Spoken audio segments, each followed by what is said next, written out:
Hi everyone, welcome back for another video. Back in the attic on camera for the first time in a while. Got some pickups, a whole bunch of stuff to show you.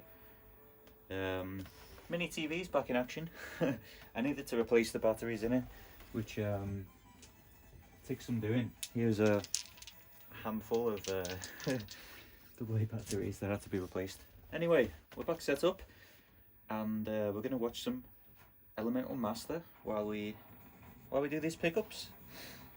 So I'll play through those first, and then I've got a couple of things to chat about. Let's turn that down a bit. Are we recording? Yes, we are. Perfect. How's everyone doing? It's recording this on a Sunday. Bit of a sleepy Sunday. Bit of a chilled out one. Haven't really been up to much apart from doing stuff around the house today. But let's look at the pickups.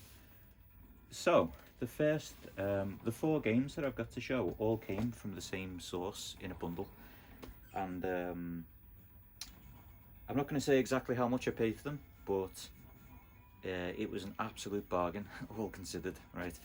So first, it's a bit of a mixed bunch. No PS1 today, unfortunately, so the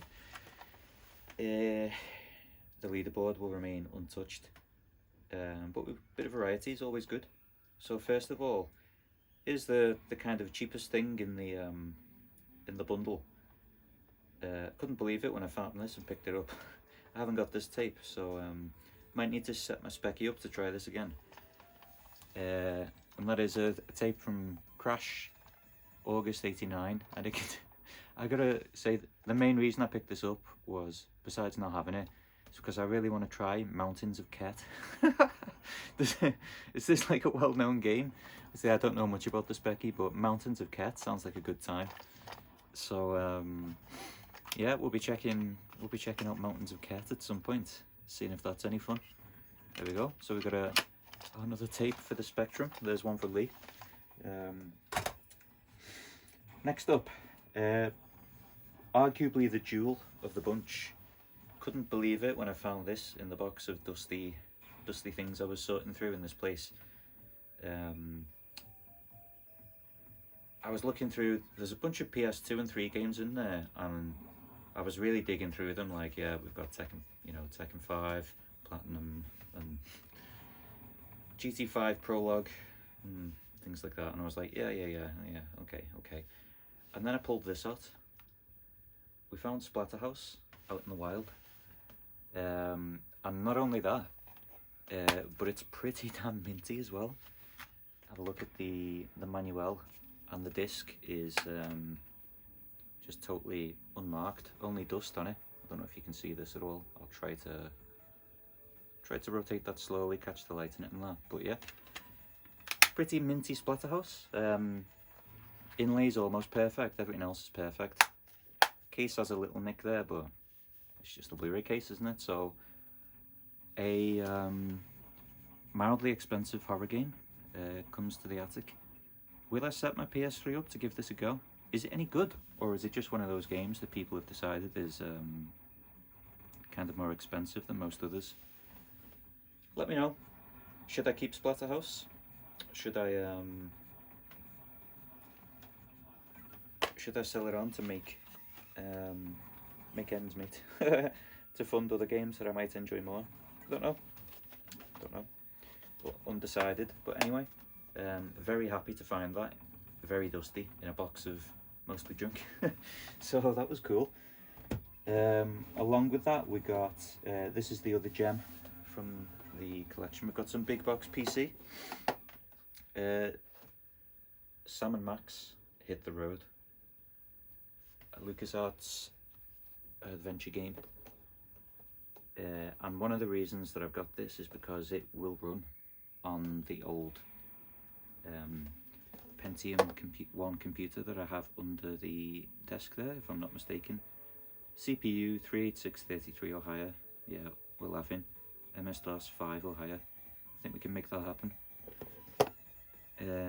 So yeah, this is a game by US Gold, or marketed and distributed by US Gold anyway, by LucasArts, and quite nice inside. Just come behind the camera and show you. and have a look at the feelies. Oops. So it's the CD version, not the 3.5-inch version.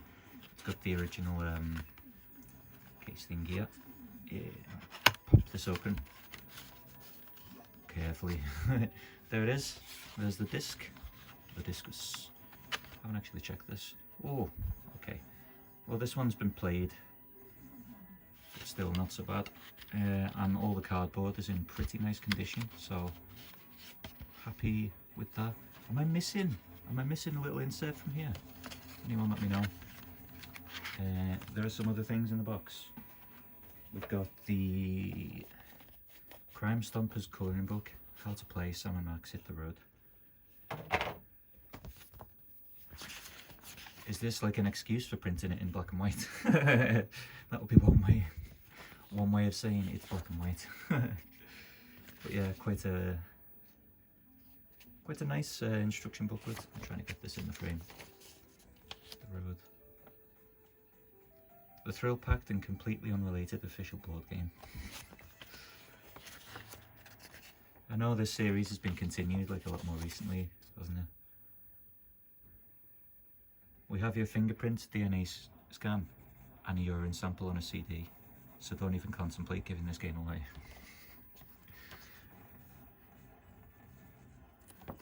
Cool. What else? Besides that, we've got the bag it all came in. CD-ROM reference card, save and load instructions. Cool. And a US Gold registration competition thing, yeah, and the bag it came in. So pretty cool, pretty cool. I actually didn't look up what this is going for before I got it in this bundle. I thought, well, I want this, but did very well on this as well, actually. So there we go, Sam and Max Hit the Road. And then final game from the bundle. Back over here for a moment. Give my foot a rest. Another big box PC game of a similar era. We've got... now, I admit that I mostly purchased this because you may have heard that I've got a weakness for games with castles and knights and fantasy stuff. So when I saw Lords of the Realm, I had to get it. Another one that will come behind the camera again.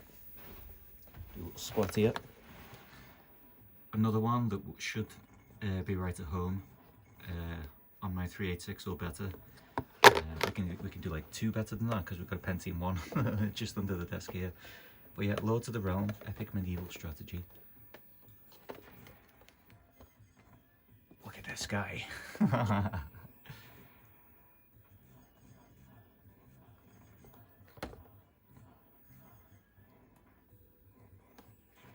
Looks cool. Let's see what's in the box. So this is the 3.5-inch floppy version, just like mine. We've got 4 discs, 4 floppy discs. Let's set those aside. Multiple manuals. So we've got the game manual. I'm not going to flick through every page of this, but let's have a little look. Yeah, black and white manual. Welcome to Lords of the Realm. Then we've got the technical supplement and tutorial. The Castle Siege and Battle Manual. I'm going to have to put some of this down. The map of the realm, which looks suspiciously like England and Wales, or at least most of England and Wales. Yeah, there's the map, and then some reference cards as well. What have we got here? Reference card. Oh, this one opens. We've got a few of these. Ground battle screen, unit types, and a registration card. Impressions. So yeah, to get that. Haven't really got the space for to put these anywhere at the moment, like up on a shelf or whatever. But we'll work it out. You know, we're gradually playing Tetris in the attic here to get everything to fit in. So no complaints on my behalf finding that. What an epic box. Love stuff like that. Ever since my first game I played was the Dark Castle, or Beyond Dark Castle. Always loved a good castle, so picked it up pretty much for that reason alone, and because I'll finally have something to play. When I finally get round to, because the hard disk, the old one, died in the Pentium 1, I've got the setup, like the compact flash to IDE, I think, interface on the card, but my first attempt at writing Windows 95 as an image onto it didn't really work out. It would only boot into DOS for some reason, and nothing was working, so I'm gonna try that again. But yeah, I will get that working eventually. Right, a couple more pickups. Let's do this one because it's of the same era. This I actually got for free from a colleague at work. He said that he'd picked it up from a friend a while ago who was an enthusiast in this sort of thing, and decided he didn't want it anymore because it was too big. Because I gave him a microwave for his new house, because I had a spare microwave, he remembered that, and then the karma came back to me because he just said I can have it. So this is a Focus Electronic FK 9200 keyboard. What do we learn from the box here? Palm rest and 3 Windows keys. Here we go. Here's a clue to the era. It's talking about Windows 95 on the back. Let's see what we get in the box. So yeah, this is pretty much brand new when used. We've got the instructions manual, which I'll save you the boredom of, because the main attraction is, oh yes, check this out. Will it even fit in the frame? There we go. It's an absolute monster. It's got an extra row of programmable function keys, a trackball down the bottom there, with left and right mouse buttons. If you press the sort of bezel beneath it, and if I carefully look over here, it has a built-in LED calculator over here as well. So I haven't even taken this out of the wrapping yet, but mildly disappointingly, it's rather than be a proper mechanical keyboard, it's like a mechanical slider with a membrane, like a dome, beneath it. So not the clickiest keyboard, not the best feeling, definitely not the worst. I'd say I've felt a lot worse than this. It's not going to stand up to the might of something like the Ducky, the Ducky 1, which I got over here. Oh, listen to that. But yeah, anyone likes old keyboards, I thought that was pretty cool, so I might bust that out at some point if I get the Pentium working. Let's put this over here. We still recording? We are. Yeah. Another pickup. Let's do some vinyl. In preparation for the possibly upcoming release of the soundtrack to one of my favourite games of all time, which is up on the shelf there, or rather, the release of possibly my favourite game soundtrack of all time. Not that the game is my favourite. I decided to get the already released game before it in the series. God, this is coming out well. Okay. My favourite soundtrack is of a sequel. The sequel to this game. This soundtrack is for Myst. I really like the Riven soundtrack. It'll be coming out, rumoured, over the next 6 months or something. So I thought, while I can, let's get the Myst soundtrack from the same source. I forget what they're called, but it's a double album. It is really quite nice and comes with extra bits of information about Myst and more. If we pull out in here, we've got Trials and Measurements, age 4. It's got these cool photographs or illustrations and stuff, info on the back, and there we go. Disc 1, sides A and B, is all pink and swirly. How very pretty. And yeah, I do really like the Mist soundtrack as well. I think the opening to that was just spellbinding. And the other disc looks like this. Hopefully you can see this alright. Not going to bother coming behind the camera this time. And just open at the top. Inside we have this one is a cool transparent blue swirly tie-dye sort of thing. So pretty cool. Yeah. So when the Riven one does come out, and by that point this one's inevitably sold out or something, there we go. The FOMO has taken hold, and I've ended up with this. But yeah, happy with it. Gonna give that a spin while I'm working. I've got my record player set up in my home office now, so I can have some tunes on while I'm working from home. So that'd be cool. That's it for the things that I've picked up. One more thing that I wanted to show today is that I made a tiny bit of progress on the Mega Drive arcade stick that I've been working on, very slowly. But so last time I showed it, here it is. Here's some of it mocked up. I had done various bits of work in it already, including widening this hole at the bottom so that the LS32 stick can twiddle freely without colliding with that from the AliExpress case, and drew these acrylic parts in CAD software, and then had my friend laser cut them. So I don't know if you can see that, but it's kind of it's like a smoked black translucent transparent colour. That will go, is it this way up? This way up. No, the other way up. Yeah, that will go on the bottom here. Eventually I need to drill the holes to line it up with the original screw mounting holes. But I've been working inside it on, if I pop this out, oh, there goes the board, on oil still attached.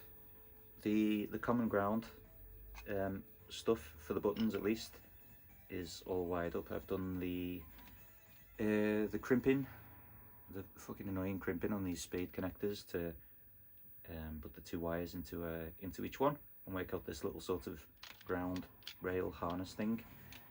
This is coming out of this hole at the moment, just to keep it out the way really. Obviously there'll be another ground coming off it's probably this one, from the stick as well, that will meet up somewhere with this board, which comes from a 8-bit do, is it? Controller? Can't even remember the company name. I need a place to mount this inside the casing, and I was wondering on how to do that, but I noticed recently that, around the camera, which side? This side. I might actually be able to just wedge it, because if I put this, was it here? Yeah, and then push that down, you can hear it kind of crunch into place. That's pretty solid. That's not really going anywhere, so I might just do that, you know. And obviously this, you would charge it through this USB-C thing, so I'm going to have to use like a pass-through cable and an extra port or something to put the charging port on the back where this wire is currently poking through. Yeah, besides that, I just need to do the rest of the wiring from obviously the kind of signal side of each of the switches, and everything, ground included, from the stick, and then reconnect the battery, which is currently, you can see the electrical tape there in the back of that. I am somewhat concerned about the metal base of it blocking the Bluetooth signal. However, I have a plan if that happens. Here's the base. Because I have a new base anyway, made of acrylic plastic, which will not block the signal. I'm just going to cut a big fucking rectangle into this, I think. And that'll be cool, because then you'll be able to see through to all the wiring inside anyway in the PCB. It'll look even better. So maybe my carefully using the cone drill to widen this hole, maybe it wasn't necessary after all. I just end up with like a big fucking hole in the middle. But yeah, anyway, I think I've babbled enough. So so yeah, 2 big box PC games, one of which is pretty treasured by some, worth a bit of money. Speaking of worth a bit of money, we found Splatterhouse out in the wild in a box of Dusty Games. Big score.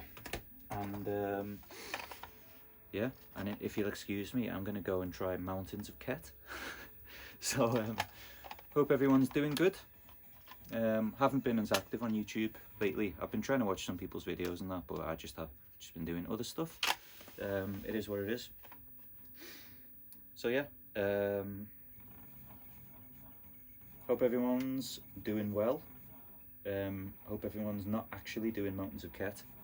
And I'll catch you in the next one. See ya.